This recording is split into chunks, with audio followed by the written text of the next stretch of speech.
ya. Tuhan Yesus, terima kasih Tuhan untuk hari ini. Sebentar kami akan memuji dan memuliakan nama-Mu. Engkau pimpin kami ya Tuhan. Hanya dalam nama-Mu Tuhan Yesus kami berdoa. Sama-sama kita katakan amin. Kids, siapa di sini yang mau memuliakan nama Tuhan? Yang mau melayani Tuhan seumur hidupnya? Bilang yes. Yes.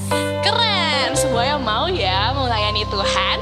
Hari ini kita mau menyanyi sama-sama ya. Kita mau tepuk tangan di atas kepala. Ikutin gerakannya, oke? Oke. I will fight this fight. Sekarang kan? I will run this race. I will serve the Lord in all I do. Till I see your face. Sekali lagi ya. I will fight this fight. I will run this race. I will serve the Lord in all I do. Till I see your face. Sekarang kita mau buat cross. I see the cross before me, so I keep on pressing on. God is calling, so I won't look back. His word is keeping me on the track. To Jesus, bilang sama-sama. To Jesus. Sekali lagi yuk. I will fight this fight. I will run this race. I will serve the Lord in all I do. Till I see your face. Mana tangannya? I will fight this fight. I will run this race. I will serve the Lord in all I do. Till I see your face. I see the cross before me, so I keep on pressing on. God is calling, so I won't look back. His word is keeping me on the track. To Jesus. Mana suaranya? Jesus. To Jesus. Sekali lagi. I will fight this fight. Sekarang kita lari. I will run this race. I will serve the Lord in all I do. Till I see your face. Lagi. I will fight this fight. I will run this race. I will serve the Lord in all I do. Till I see your face. Lebih semangat lagi. I will fight this fight. I will run this race. I will serve the Lord in all I do. Till I see your face. Fight this fight. I will run. Good job. I will serve the Lord in all I do. Till I see your face. Till I see your face. Sekali lagi. Till I see your face. Tepuk tangan buat Tuhan. Yuk adik-adik, kakak mau ajak kalian buat kita sama-sama mau belajar buat taat, setia, dan berharap sama Tuhan doang. Yuk adik-adik yang mau belajar, sama-sama kita menyanyikan lagu ini ya.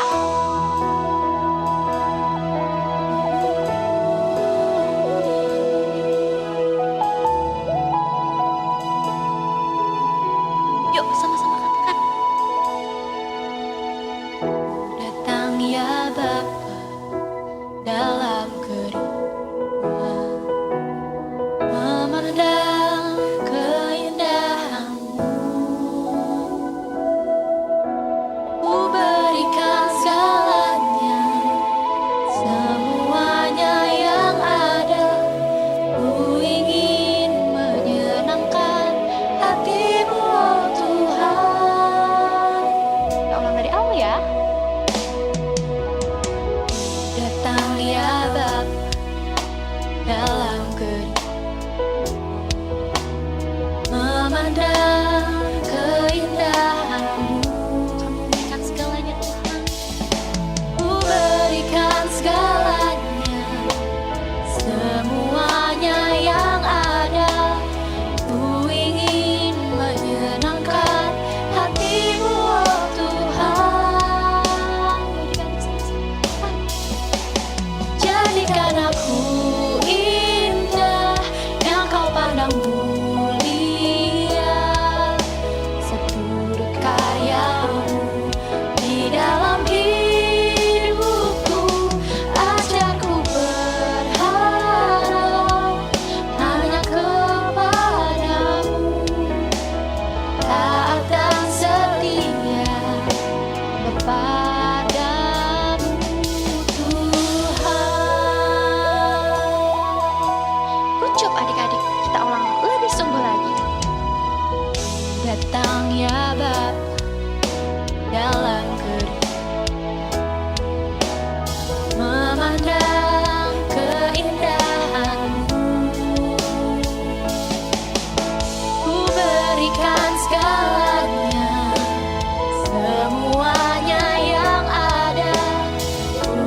Hanya dalam namamu kami sudah berdoa. Haleluya. Amin. Always wrong. Apa ya isinya ya? Oh, Gloria. Ayo keluar, Gloria. Kamu kenapa sih murung terus? Ayo jangan gitu dong. Harus semangat. Anak Tuhan nggak boleh sedih terus-menerus. Harus bersuka cita. Semua orang pernah berbuat salah kok. Termasuk aku juga. Yang terpenting kita tahu, kita sadar, dan mengakui kesalahan kita. Meminta maaf kepada Tuhan dan bertobat. Bertobat itu nggak mengulangi kesalahan yang sama, Gloria. Ngomong-ngomong, ada cerita loh yang bisa menguatkan kita semua. Termasuk kamu, Gloria. Yuk kita dengerin ceritanya. Suatu hari Tuhan Yesus sedang mengajarkan firman Tuhan kepada murid-muridnya. Pada saat itu berceritalah Tuhan Yesus dengan sebuah perumpamaan tentang gembala dan domba-dombanya. Saat itu Pak Gembala lagi bawa domba-dombanya untuk makan di padang rumput. Nah, tapi kita lihat nih, ada salah satu domba yang lagi keasikan main sendiri. Domba yang lain semua berkumpul-kumpul sama-sama, makan bareng.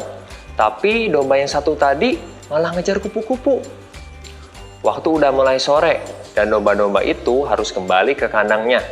Pak Gembala panggil para domba, dan domba-domba itu hafal suara Pak Gembala. Semuanya taat untuk kembali ke kandang. Pak Gembala hitung dombanya satu persatu. 1, 2, 3, sampai yang ke 99. Loh, kok kurang 1 ya? Harusnya ada 100 ekor.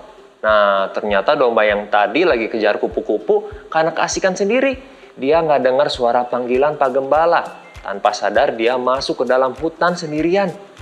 Hari pun sudah gelap. Tidak terasa udah malam. Domba tersebut kebingungan, dia tersesat, nggak tahu ada di mana. Kalau malam banyak binatang buas, dia pun ketakutan dan coba berlari mencari jalan keluar.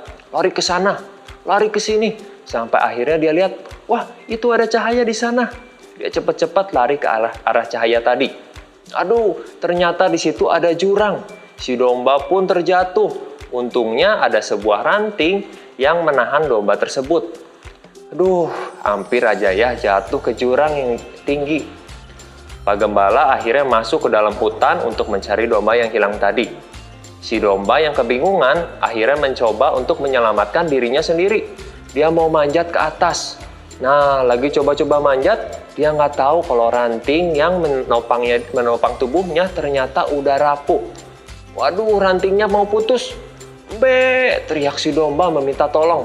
Pak Gembala cepat-cepat menghampiri sumber suara tadi, dan si domba tertolong tepat waktu. Aduh, kalau aja Pak Gembala nggak datang, domba tersebut pasti udah jatuh ke jurang.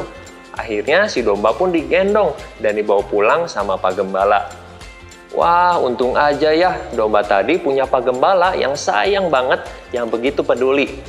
Nah, Gloria dan adik-adik semua, perumpamaan di cerita ini menggambarkan hubungan manusia dengan Tuhan.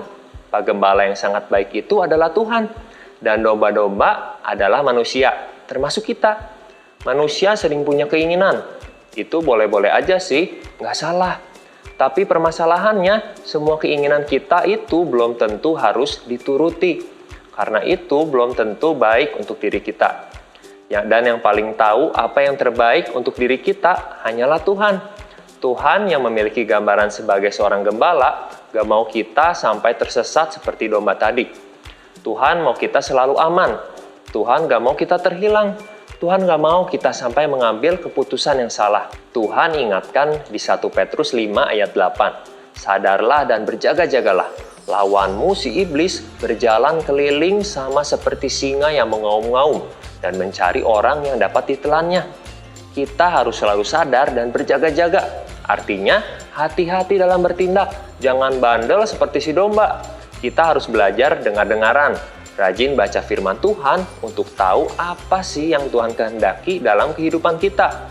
Kira-kira apa yang kita lakukan atau apa yang kita inginkan itu menyenangkan hati Tuhan nggak ya? Nah, kalau kita nggak hati-hati, bisa-bisa kita diterkam atau ditelan oleh singa yang mengaum-ngaum, yaitu si iblis. Ketika diterkam, orang tersebut terpuruk oleh dosa. Dia tersesat, jadi nggak sadar-sadar kalau dia salah. orang tersebut juga merasa nggak perlu untuk bertobat. Bahaya banget ini, jangan sampai seperti ini ya. Ada juga tersesat yang lain. Karena mungkin kurang hati-hati dalam bertindak, orang tersebut dipenuhi rasa penyesalan, sedih, dan terus menyalahkan dirinya sendiri. Nah, yang ini kayaknya mirip kamu deh, Gloria. Nah, tenang aja ya, Gloria. Tuhan Yesus selalu peduli kepada anak-anaknya, seperti gembala peduli kepada para dombanya. Gembala selalu tahu kondisi para domba-dombanya. Dia tahu kalau ada yang sakit atau ada yang hilang. Buktinya dari 100 domba, satu doang yang nggak ada, dia bisa tahu loh. Sama seperti Tuhan Yesus, Tuhan hafal satu persatu nama kita semua. Bahkan jumlah rambut di kepala kita, Tuhan tahu loh. Tuhan ngerti banget kalau kita lagi ada masalah. Tuhan gak mau kita terus bersedih, terus murung, terus menyalahkan diri sendiri. Lalu apa sih yang Tuhan mau? Seperti Pak Gembala tadi, dia pengen dombanya yang hilang ketemu kembali. Tuhan juga mau kita kembali dengan mengakui kesalahan kita, minta maaf dan bertobat. Cukup dengan beberapa menit aja, kita diam di tempat yang tenang, bilang sama Tuhan, Tuhan, sorry ya, aku udah berbuat salah ini, berbuat salah itu. Tuhan, aku mau bertobat. Aku janji gak mau mengulangi kesalahan itu lagi. Aku mau kembali jadi anak Tuhan yang baik. Kira-kira apa jawaban Tuhan? Pasti Tuhan ampuni kita. Dia gak akan inget-inget lagi kesalahan kita. Tuhan bahkan peluk kita. Kayak Pak Gembala tadi. Walaupun dombanya berbuat kesalahan, tapi pas dombanya udah ketemu, dia peluk, dia gendong dombanya. Kita bisa bayangin tuh, mungkin Tuhan saking senangnya sampai adain pesta di surga, merayakan salah satu anaknya yang hilang akhirnya ditemukan kembali. So, adik-adik dan kamu Gloria, udah jelas kan apa yang harus dilakukan sekarang? Kembali yuk kepada Tuhan dan belajar dari kesalahan sebelumnya. Biar ingat terus, kita hafalin yuk ayat hafalan hari ini. Ada di 1 Korintus 10 ayat 23. Segala sesuatu diperbolehkan, benar, tetapi bukan segala sesuatu berguna. Segala sesuatu diperbolehkan, benar, tetapi bukan segala sesuatu membangun. Ingat ya, keinginan kita mungkin banyak, tapi firman Tuhan bilang, itu semua belum tentu berguna dan membangun. Firman Tuhan hari ini sampai di sini ya adik-adik. Yuk semuanya kita berdoa. Tuhan Yesus, terima kasih Tuhan untuk kasih-Mu yang begitu besar kepada kami. Kami bersyukur kami punya Tuhan yang peduli sama kami. Kami gak mau Tuhan terus menjadi anak-anak yang terhilang, anak-anak yang tersesat. Kami mau kembali sama Tuhan. Peluk kami Tuhan. Ajar kami Tuhan untuk belajar hidup lebih baik lagi sesuai dengan apa yang ada di dalam firman-Mu. Ini doa kami Tuhan. Kami percaya Tuhan yang terus menjaga kami. Hanya di dalam nama-Mu kami berdoa dan mengucap syukur. Haleluya. Amin. Shalom parents, parenting adalah proses yang panjang dan penuh tantangan, tetapi banyak berkat di dalamnya. Mudah bagi kita untuk mengenang saat anak-anak bertumbuh dan bagaimana lucunya mereka, tetapi kita diperhadapkan pada kenyataan berapa seringnya mereka tidak seperti yang kita harapkan. Mungkin pada saat mereka tantrum dan sulit untuk dipahami. Tantangan tidak dapat kita hindari karena akan ada selama proses parenting yang berlangsung seumur hidup selama kita menjadi orang tua. Bagaimana kita sebagai orang tua dapat mengalami berkat selama proses parenting ini? 1 Tesalonika 5 ayat 16-18 membantu kita untuk memiliki perspektif baru di dalam melalui masa-masa yang penuh tantangan ini. Ada 3 poin yang akan kita bahas berdasarkan 1 Tesalonika 5 tersebut. Yang nomor 1 adalah bersukacitalah selalu. Jangan berputus asa di saat-saat sulit.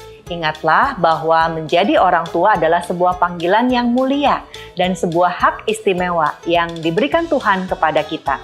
Tuhan mengenal siapa kita dan memberikan kita kemampuan khusus sehingga Dia mempercayakan anak-anak kepunyaannya untuk dididik di dalam pengasuhan kita.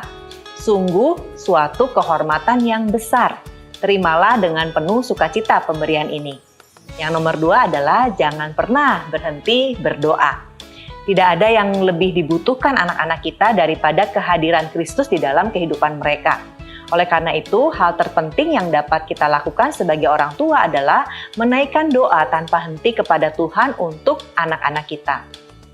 1 Tesalonika 5 ayat 17 mengatakan kepada kita untuk gigih berdoa sepanjang hari. Sekalipun ketika hari itu kita merasa sepertinya segala sesuatu sulit untuk kita lewati. Parents dapat melibatkan anak-anak untuk berdoa bersama dan kita meminta mereka menyebutkan secara spesifik hal apakah yang ingin orang tuanya doakan. Dengan demikian anak belajar berbagi beban hidupnya dan melihat ada orang tuanya yang selalu mendukung mereka di dalam doa. Poin yang ketiga adalah bersyukur. Bersyukur atas anak-anak kita yang terkadang terasa mudah dan terasa sulit pada saat lainnya. Namun pada hari-hari yang sulit itu ingatlah bahwa parents tidak sendirian. Ketika kita merasa seperti sedang kehabisan tenaga, inilah saat terbaik untuk datang kepada Tuhan di dalam doa. Mintalah Dia untuk memperbaharui sukacita kita dan bersyukur kepadanya atas anak-anak kita. Tuhan dapat dan akan memberikan kita kekuatan, sukacita, dan damai sejahtera yang kita butuhkan. Dan jika kita belajar untuk bersandar kepada Tuhan pada hari-hari yang sulit sebagai orang tua, kita akan selalu bersyukur atas anak-anak kita. Parents, memilih untuk melibatkan Tuhan dalam setiap proses parenting kita adalah suatu hal yang sangat tepat. Kita jadi semakin berserah kepada kehendak-Nya karena kita menyadari bahwa kita tidak memiliki kekuatan dan kemampuan tanpa pertolongan-Nya. Menjalani proses parenting dengan penuh sukacita, doa yang tiada henti, dan penuh ucapan syukur akan membuat kita semakin bertumbuh bersama anak-anak kita di dalam proses parenting ini. Tuhan Yesus memberkati. Hai kids! Di bulan ini kita bakal memperingati Hari Kemerdekaan Indonesia. Makanya hari ini kita bakal buat rantai kemerdekaan. Kita bakal ditemenin sama Kak Jen dan Kak Petra. Oke, kita mulai aja kali ya, Kak. Kita harus nyiapin apa aja sih? Yang pertama, kita butuh gunting. Tapi buat penggunaannya, kalian hati-hati ya. Kalau bisa, ditemenin sama papa mama atau orang yang lebih dewasa. Betul. Dan yang kedua, kita harus nyiapin double tip. Dan yang terakhir, kita butuh kertas warna merah. Kita langsung mulai aja nih. Kita pertama kayak gimana dulu, Kak? Yang pertama, kita gunting kertas merah tadi jadi ukuran kayak gini. Sebenarnya ukurannya terserah kalian sih, cuman kalau kita kira-kira ukurannya 5 cm. Nah, udah selesai kita gunting, selanjutnya kita tuh bakal nempelin double tip. Double tipnya bakal kita tempel satu di warna merah, satu lagi di warna putih. Jadi pokoknya nanti kita bakal tempel selang-seling ya. Pertama, kita bakal nempel yang luarnya warna merah dulu nih.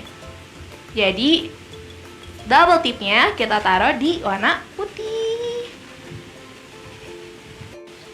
Oke, jadi kita lipat dulu yang warna merahnya ya. Terus digabungin sama yang warna putih. Jadi warnanya selang-seling. Kayak gini.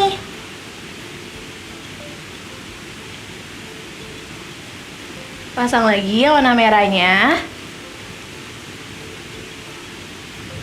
Terus di bawahnya yang warna putih. Pokoknya kalian buat kayak gini terus aja teman-teman. Selang-seling merah putih, kayak gini. Nah, kalian tuh bisa sepanjang mungkin juga bisa kayak gini. Dan juga Bahkan kayak gini. wah, panjang banget gak sih? Nah, mudah banget ya teman-teman buatnya. Kalian bisa coba di rumah. Betul. Nah, gitu aja deh aktivitas kita hari ini. Selamat mencoba. Dadah. Tuhan Yesus, terima kasih atas hikmat kepintaran yang Tuhan berikan sehingga kami dapat memilih yang mana yang baik dan yang mendatangkan berkat. Kami mau terus hidup memuliakan-Mu. Tuhan Yesus, terima kasih Engkau terus membawa Bapak Presiden Pak Jokowi untuk membawa Indonesia lewat keputusan-keputusan yang tepat yang mendatangkan sejahtera. Berkati terus Presiden dan seluruh menteri ya Tuhan. Berkati juga Opa Niko dengan seluruh keluarga dan semua hamba-hamba-Mu untuk memimpin semua umat-Mu dalam kebenaran yang memberi kemenangan. Mari siapkan hati untuk menerima berkat Tuhan. Demikianlah firman Tuhan. Tuhan memberkati dan melindungi engkau. Tuhan menyinari engkau dengan wajahnya dan memberikan kasih karunia. Tuhan mengarahkan wajahnya kepadamu dan memberikan damai sejahtera. Terimalah semua berkat yang terbaik ini hanya di dalam nama Tuhan Yesus Kristus. Amin.